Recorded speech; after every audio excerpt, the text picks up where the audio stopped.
আমরা এখন বর্তমানে আছি সোনারগাঁ, নারায়ণগঞ্জ সোনারগাঁ পানাম শহরে, পানাম নগরী। এটা হচ্ছে পানাম নগরী, ব্রিটিশদের ঘরবাড়ি, রাজা বাদশাদের। দেখুন, সেই দর্শন করুন।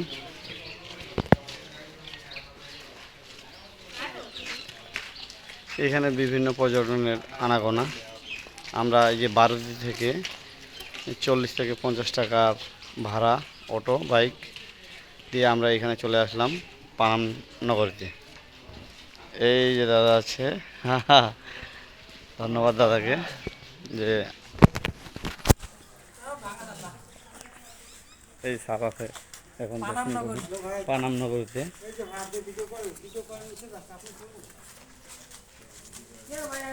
আমরা বলতেছি রামসাগর ট্যুরিস্ট এজেন্সি, দিনাজপুর।